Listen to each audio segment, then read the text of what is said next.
d'une certaine façon, c'est une manière de soutirer l'autorité parentale qui incombe aux parents et de la mettre finalement dans les mains de l'école ou du ministre. In this report, we depict how certain parents are kept uninformed about specific issues concerning their children. It was a third grade teacher whose identity is safeguarded by confidentiality who shed light on the problems associated with the ministerial guide titled For a Better Consideration of Sexual and Gender Diversity. This teacher encountered in her class a teenager who decided to transition genders and thus change pronouns without informing their parents.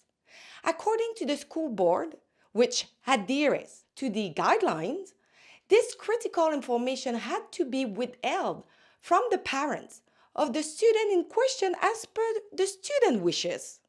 Olivier Séguin, an attorney collaborating with the Justice Center for Constitutional Freedoms, represents the teacher in this legal matter. Their legal battle aims to revoke the Ministry of Education gender transition policy. Today, he is here with us to elucidate the extent of this judicial review application before the Superior Court of Montreal. But before proceeding to the interview, remember to sign our petition at stopclassroomgrooming.com.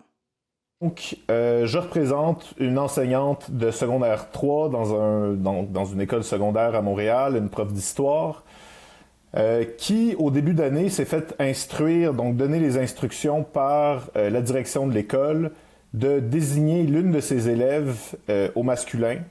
Cet élève-là aurait demandé à la direction de l'école d'être désormais désigné au masculin, donc on parle d'une transition de genre. D'emblée, ma cliente n'a pas refusé de le faire, elle a accepté, mais là où elle a eu un problème, c'est qu'on lui a aussi demandé de cacher cette information-là aux parents de l'élève dans les corrections d'examen, dans le bulletin, et surtout, et c'est là où elle n'était pas du tout d'accord, dans le cadre de la rencontre de parents qui était censée se tenir à l'automne, et puis évidemment au printemps aussi. Elle ne se voyait pas du tout regarder les parents dans le blanc des yeux en faisant semblant que rien n'était. Elle le concevait comme étant une forme de mensonge. Et c'est sur cette base-là qu'elle nous a consultés. Le fondement principal de notre pourvoi en contrôle judiciaire est celui d'une objection de conscience. Son objection de conscience est évidemment de tenir les parents dans le secret, puis de refuser de répondre favorablement à l'instruction qui lui a été donnée de mentir aux parents. Et donc, essentiellement, dans ce document-là, c'est un document qui porte les marques d'une certaine idéologie, à mon sens, c'est très clair.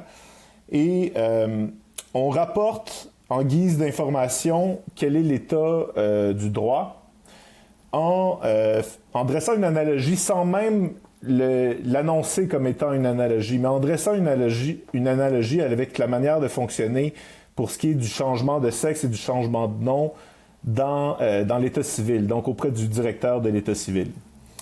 Et donc, on traduit d'une certaine façon la lettre de la loi en instruisant d'une certaine façon, en informant les milieux scolaires et les professeurs pour leur dire comment se comporter.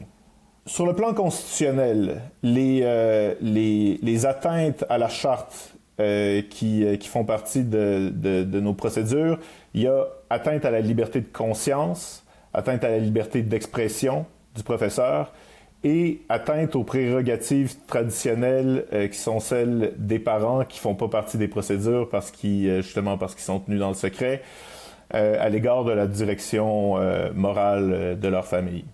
Et par rapport au fait d'être impliqués dans les décisions fondamentales qui concernent leurs enfants.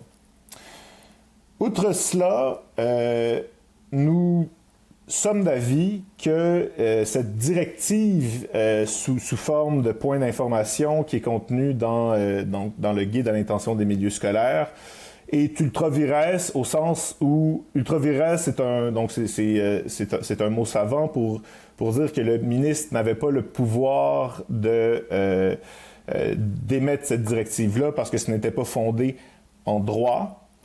En vertu d'un certain nombre d'articles qui ne font pas tous partie du guide, parce que le guide a effectivement choisi les articles qui abondaient dans le sens de la position qu'il voulait annoncer comme étant obligatoire auprès des milieux éducatifs. Ça fait partie des aspects de la loi qui sont vraiment étriqués et abscons et pas clairs. Il y a eu des modifications qui ont été apportées dans le Code civil du Québec en 2016, dans le règlement qui touchait finalement au directeur de l'État civil en 2016 aussi. Tout ça faisait partie du projet de loi 103, puis ça venait aussi avec une modification à la Charte québécoise des droits et libertés pour y ajouter comme motif de discrimination interdit l'expression, donc le genre, l'identité sexuelle et l'expression de genre, si je ne m'abuse. Ça a été des modifications qui ont été apportées, si je peux me permettre, sur le fly en 2016. Ça a été présenté à la toute fin du mois de mai par la ministre Vallée. Et ça a été adopté quelques jours plus tard, le 10 juin, ça avait été adopté. Donc, on peut dire pour le moins que c'est passé par le fast track. Il y a eu très, très peu de réflexions, très, très peu de débats. Les quelques débats en fait, j'ai pu repérer 2 débats. Les quelques débats qui ont eu lieu, en commission parlementaire, sont extrêmement laconiques. Ce qu'ils démontrent, à mon point de vue, c'est une incompréhension de tous ceux qui ont posé des questions, comme par exemple donc Véronique Yvon, si je ne m'abuse, qui questionnait Mme Vallée à propos des modifications qui allaient être apportées, mais manifestement sans comprendre suffisamment pour même poser des questions articulées et donc obtenir des réponses précises. Ça a été des modifications qui ont été apportées comme si elles étaient urgentes, parce que, mon Dieu, il y a prétendument des gens qui souffrent terriblement. Je sais même, parce que ça a été annoncé largement à cette époque-là, que c'était un projet de loi qui a été inspiré d'une jeune personne que j'ai pas envie de nommer pour ne pas la mettre, disons, on the spot, qui a sûrement exposé ses souffrances à la ministre et on peut dire qu'elle a été entendue. Ceci dit, ça n'a pas été l'objet d'une réflexion et il y a des déclarations contradictoires, mais très contradictoires, que j'ai pu repérer dans un certain nombre de documents, y compris des articles de journaux, des conférences de presse de Mme Vallée, qui tantôt rassurent les parents, rassurent les journalistes, en disant que l'autorité parentale va être respectée, que les parents ont droit finalement à s'opposer. Donc, la procédure peut être initiée par l'élève de 14 ans, mais qu'après ça, les parents sont notifiés et que s'ils ne sont pas d'accord, ils peuvent s'opposer. Ceci dit, c'est vrai qu'à la relecture de la loi, c'est pas clair. C'est pas clair. Il y a un espace vide qui est laissé et, suivant toute probabilité, le directeur de l'État civil n'interprète pas les choses ainsi.